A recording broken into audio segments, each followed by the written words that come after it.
భారతదేశం సనాతన ధర్మం, సంస్కృతికి, సాంప్రదాయాలకు పుట్టినిల్లు. ఎందరో మహానుభావులు భగవంతుని కీర్తనలు, స్వామివారి పట్ల పద్యాలు ప్రజలకు, భక్తులకు అర్థమయ్యే విధంగా ఎన్నో రకాల భజనలు రచించారు.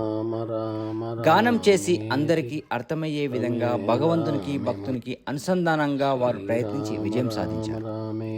అందుకు ప్రపంచవ్యాప్తంగా భారతదేశం అంటే పూజా విధానం, భక్తి పట్ల ప్రజలకు ఉండే అంకిత భావాన్ని ప్రతిబింబిస్తుంది. ఆధ్యాత్మిక మార్గంలో భాగంగా ప్రజలు భక్తి మార్గంలో ప్రయాణించడం శుభపరిణామం. శ్రీరామనవమి సందర్భంగా జోగులాంబ గద్వాల జిల్లా ఆలంపూర్ తాలూకా తుప్పపత్రాల గ్రామానికి చెందిన అర్చకులు ఆధ్యాత్మికంగా ఎంతో మంది భక్తులకు భక్తి మార్గంలో పయనించేటట్లు తన వంతు కృషి చేస్తున్న గౌరవనీయులు చక్రవర్తి ఆచార్యులు.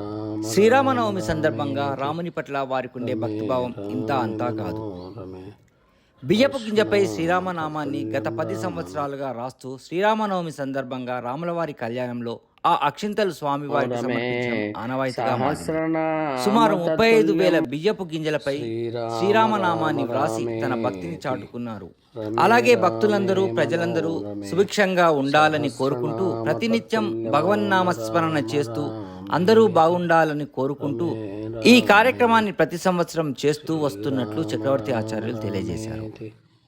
రమే రామే మనోరమే సహస్రనామతతుల్యం రామనామతతుల్యం శ్రీరామ రామ రామేతి రమే రామే మనోరమే సహస్రనామతతుల్యం రామ రామ రామేతి రమే రామే శ్రీరామ రామ రామేతి రమే రామే మనోరమే సహస్రనామతతుల్యం రామనామరమే సహస్రనామతతుల్యం శ్రీరామ రామ రామేతి రమే రామే మనోరమే సహస్రనామతతుల్యం రామ రామ రామేతి రమే రామే శ్రీరామ రామ రామేతి రమే రామే మనోరమే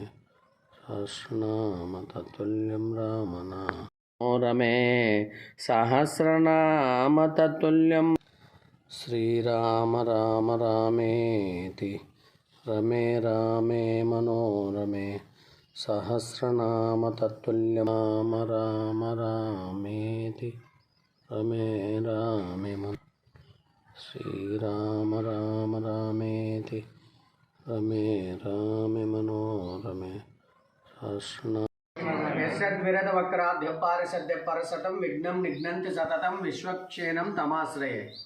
జై శ్రీమన్నారాయణ. జై శ్రీరామ్. జై శ్రీరామ్. జై శ్రీరామ్. జై శ్రీరామ్.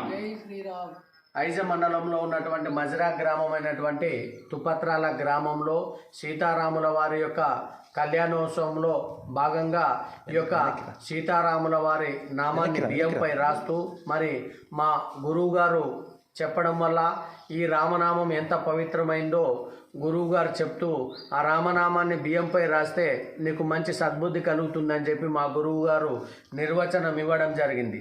ఆ రామనామం రాస్తే నీకు ఎంత గొప్ప శక్తులు కానీ భక్తి కానీ అన్నీ కూడా కలుగుతాయని చెప్పి ఆ యొక్క గురువుగారు చెప్పడం వల్ల ఈ యొక్క నామాన్ని కొంత ఒక 200 నుంచి 1000 వరకు స్టార్ట్ చేసుకుంటూ వచ్చి మరి ఈ నామాన్ని నిరంతరం రాస్తూ మరి ఆ రామనామాన్ని అనుగుణంగా సంఖ్యలు పెంచుకుంటూ గత 10 సంవత్సరాల నుంచి ఇప్పటికి 1000 నుంచి స్టార్ట్ చేసుకొని 35,000 బియ్యం గింజలపై ఈరోజు రామనామం రాస్తున్నామంటే ఆ యొక్క సీతారాముల వారి యొక్క కృప, గ్రామ ప్రజల యొక్క సహకారము, మరి అట్లాగే ఈ యొక్క గురు కృపా కటాక్షం వల్ల కూడా ఈ యొక్క కార్యక్రమాన్ని నిర్వహిస్తూ ఉన్నాం. మరి ఈ రామనామం రాయడం వల్ల, ఈ సీతారాముల వారి యొక్క ఆలయం నిర్మించడం వల్ల, మా గ్రామంలో పూజలు సల్పడం వల్ల మా రైతులందరూ కూడా సుభిక్షంగా క్షేమ స్థైర్య ధైర్య వీర విజయాలతో అందరూ కూడా పాడి పంటలతో పుష్కలంగా ఉంటూ మరి ఈ యొక్క కార్యక్రమాలని తోడ్పాటును అందిస్తూ ఈ యొక్క కార్యక్రమాలు జయప్రదం చేయడానికి వివిధ గ్రామాల నుంచి వచ్చి కూడా ఈ కార్యక్రమాన్ని జయప్రదం చేస్తూ రాబోయే భవిష్యత్తులో కూడా ఇలాంటి కార్యక్రమాలు మున్ముందు మరి ఇంకా ఎక్కువ కార్యక్రమాలు చేపడుతూ రాబోయే భవిష్యత్తులో కూడా మరి ఈ సంఖ్యను పెంచుతూ మరి మా గ్రామంలో ఉన్నటువంటి ప్రజలందరూ కూడా సుభిక్షంగా ఉండే విధంగా మరి ఈ ఆలయాలను కూడా పునరుద్ధరింపజేసి వివిధ గ్రామాలకు కూడా ఈ యొక్క బియ్యం గింజలను కూడా సరఫరా చేస్తూ మరి అయోధ్యకు కానీ మరి అట్లాగే వివిధ గ్రామాలకు అడిగినటువంటి గ్రామాలకు కూడా పంపుతూ ఈ సంఖ్యను పెంచాలని చెప్పి కూడా మున్ముందు మేము తలుచుకున్నాం.